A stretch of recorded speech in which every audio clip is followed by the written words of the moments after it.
The Tommy Campbell Show. Donald Trump cannot go anywhere without being trolled, and I love it. In Marietta, Georgia, this unidentified hero mimicked Trump while he did a speech, and I hope this becomes a regular thing, because if anyone needs mocking, it's the guy that just punished consumers with more illegal tariffs. But before I rip into his latest global tantrum, the LA Dodgers had to pay him a visit, and I stand by my take on this when it comes to all sports. During a Trump presidency, if you lose, you should have to go to the White House. Getting close to that guy's far from a bonus. The incentive to win should be not having to meet this man. We'd like to present this to you as a Oh, wow. honorary. Oh, you have to be kidding, huh? Wow. Do I have to report this? I don't want to report this. I don't want to report this. You've spent years reporting things that never happened. It's just so sad to see back-to-back champions have to present Trump with some swag. This wasn't kiss the ring, it was give him a diamond-encrusted ring that comes apart to reveal some home plate dirt behind glass. It's quite impressive. But you know they had to custom order a child-sized band so it doesn't slip right off his tiny hands. And the second he wiggled it on, he probably left a thick orange layer of bronzer all over the gold casing. This was a tremendous opportunity for the Dodgers to do the right thing. This guy was getting a championship ring for a sport he didn't play from a team representing a city that his own administration targets 24/7. Now, I had a lot of fun making these. Here's the infant-sized championship rings we'd like to see. Draft Dodger. I love how the outer part says Bone Spurs. Inside, instead of Dodger Stadium dirt, it's a little bit of dirt from the tax write-off golf course grave he gave the wife he cheated on. Diaper Dawn. It's the I Heart Depends edition. Do you want it with the diamond heart or ruby? Either way, it comes with an absorbent lining. Dozy Dawn, complete with Z's and 2 diamond desks that he constantly naps at. Hey, maybe he can use it to punch himself in the empty brain container when he's about to pass out in the office. Finally, a ring that doubles as an alarm clock. Or he could just borrow this one that they had made for Don Jr., aka Timu Scarface. I love how this one opens up for a stash of his favorite seasoning, nostril to nostril. If only the Blue Jays had have won, or Gavin Newsom intercepted this dream could have been close to reality to troll Trump. Subscribe. But they are pretty cool. But I just want to say that we're steps away from the most powerful office in the world, the Oval Office, where everything begins and ends and begins. It's all, there's nothing like it. Most important people in the world go in here. We had King Charles here 3 weeks ago. We have President Xi coming in another 3 weeks. He's going to be coming here in September. But people walk into the Oval Office, and no matter who they are, they just sort of feel sort of different. And it's a great place to negotiate because everyone's all discombobulated when they walk in, and it's a great time for me to negotiate with them. Of course they get discombobulated. It looks like Liberace and Carmela Soprano got drunk at HomeSense and decorated the joint. And anyone that gets close to you is holding their breath. Wait, is this Trump's strategy? I'm serious, it's true. The full diaper and the fake gold is a way to confuse people. This isn't decoration, it is negotiation. It is 4D chess, people. He is playing 4D chess. This all happened the same week the World Cup finished after 48 teams went at it, and then Trump presented the trophy to Spain and tried to steal that moment, only for Gianni to desperately try to drag him out. And this happened after the majority of players on each team gave him the cold shoulder. They did the Trump dance behind his back, then went on to shake Carney and Scheinbaum's hands, give them hugs. Like, this guy treated the World Cup trophy presentation like a wedding reception he wasn't invited to, presenting the cup, then standing in the middle of Spain's picture team until Infantino had to pull him away like a toddler at a birthday party. Donald Trump just replaced his struck-down emergency tariffs with a brand new round of Section 301 tariffs hitting 60 countries under the guise of forced labor enforcement. U.S. Trade Representative Jamieson Greer claims these tariffs are holding foreign nations accountable. Accountable for what? The only things these tariffs are doing is taxing U.S. importers and driving up prices for American families by over $1,000 a year.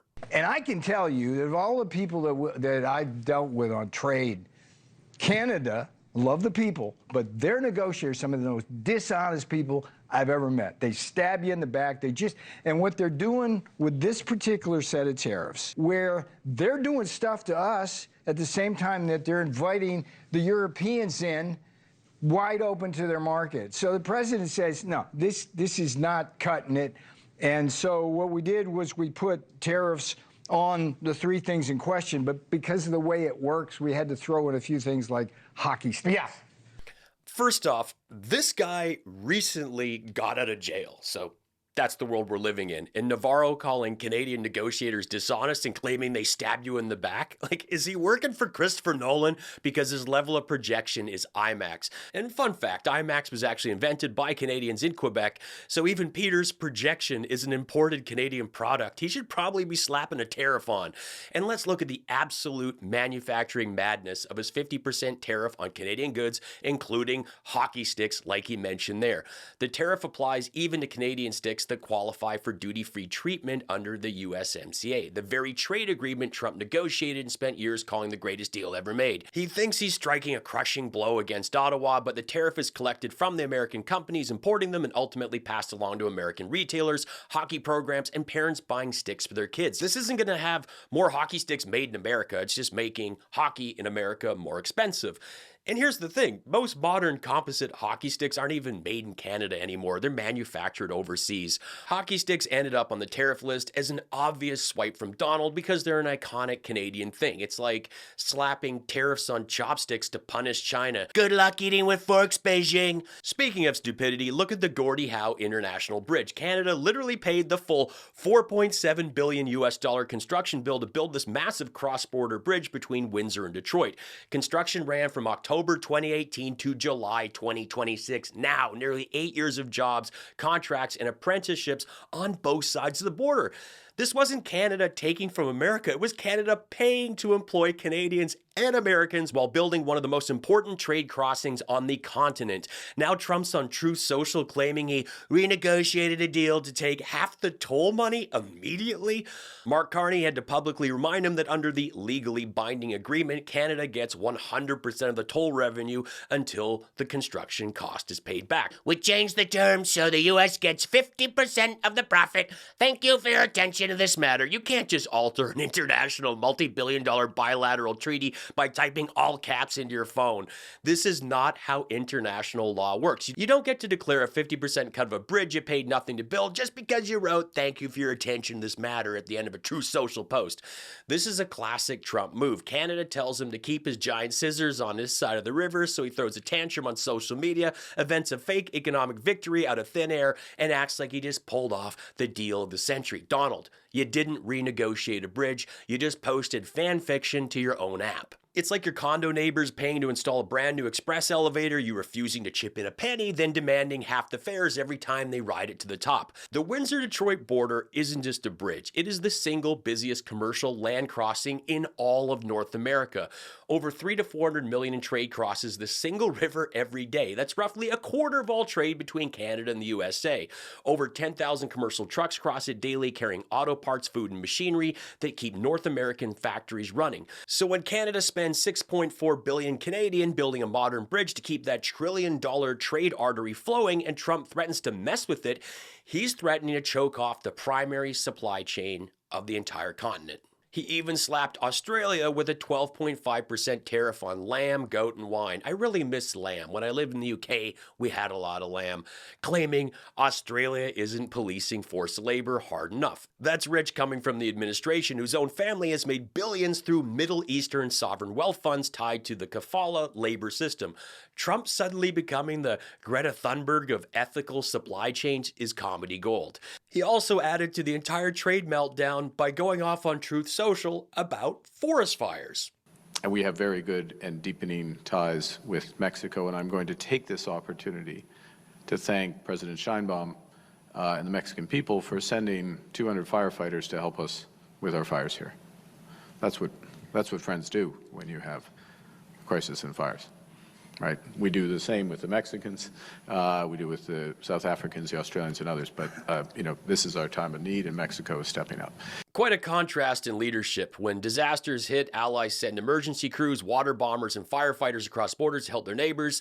They don't issue protection rackets on social media. Taxing the atmosphere, well, where does that stop, Donald? If we're going to start sending international invoices for air quality, North America has some questions for the United States. Millions of dudes are commuting to work in 7,000-pound emotional support trucks that have never seen a speck of dirt in their lives. They watch one Ford commercial featuring a rugged guy hauling logs through a canyon and be like, yes, that's gonna be me. And then they just use it exclusively to pick up iced coffee and a sack of mulch at Home Depot once a year.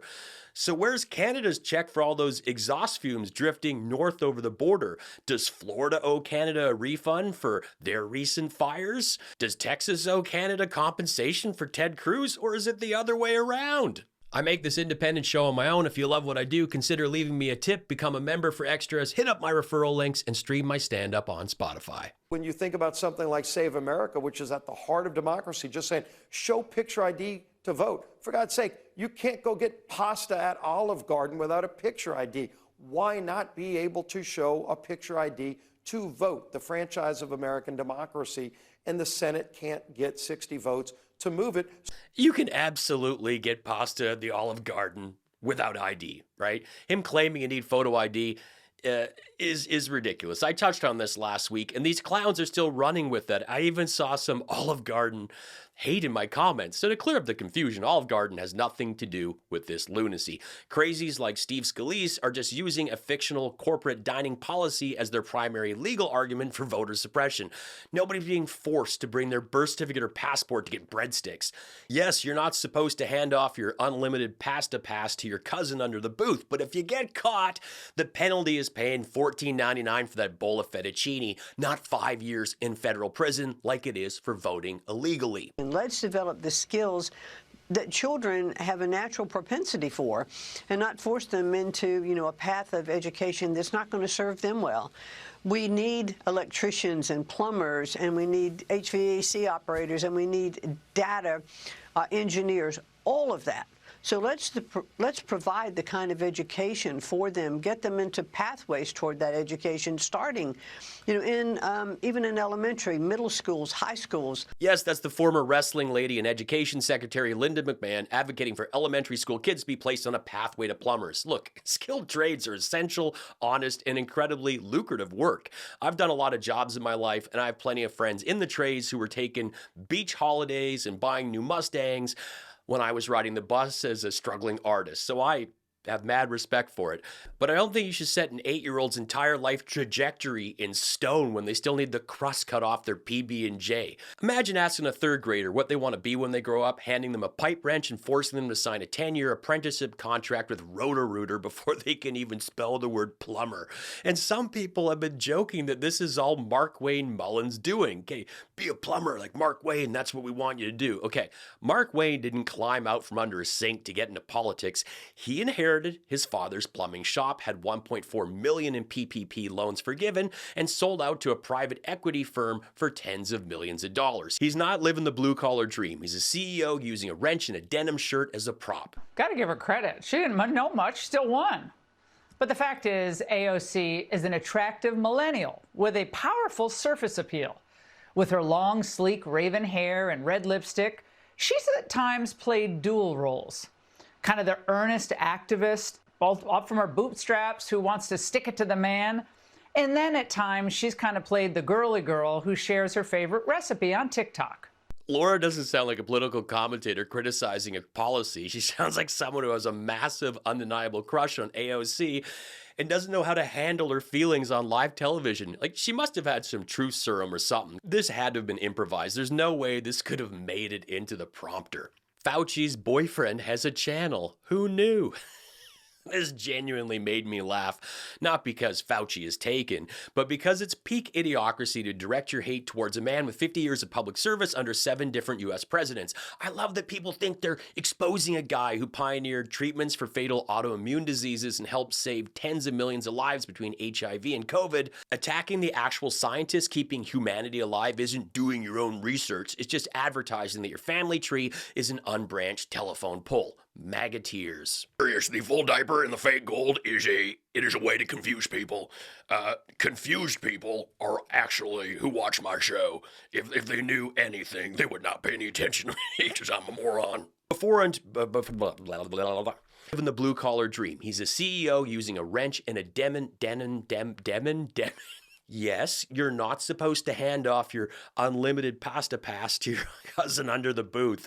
What am I doing under the booth here with my cousin? This just looks all kind of wrong. You like that? The Tommy Campbell Show is the best political comedy show on YouTube. And I hope you subscribe.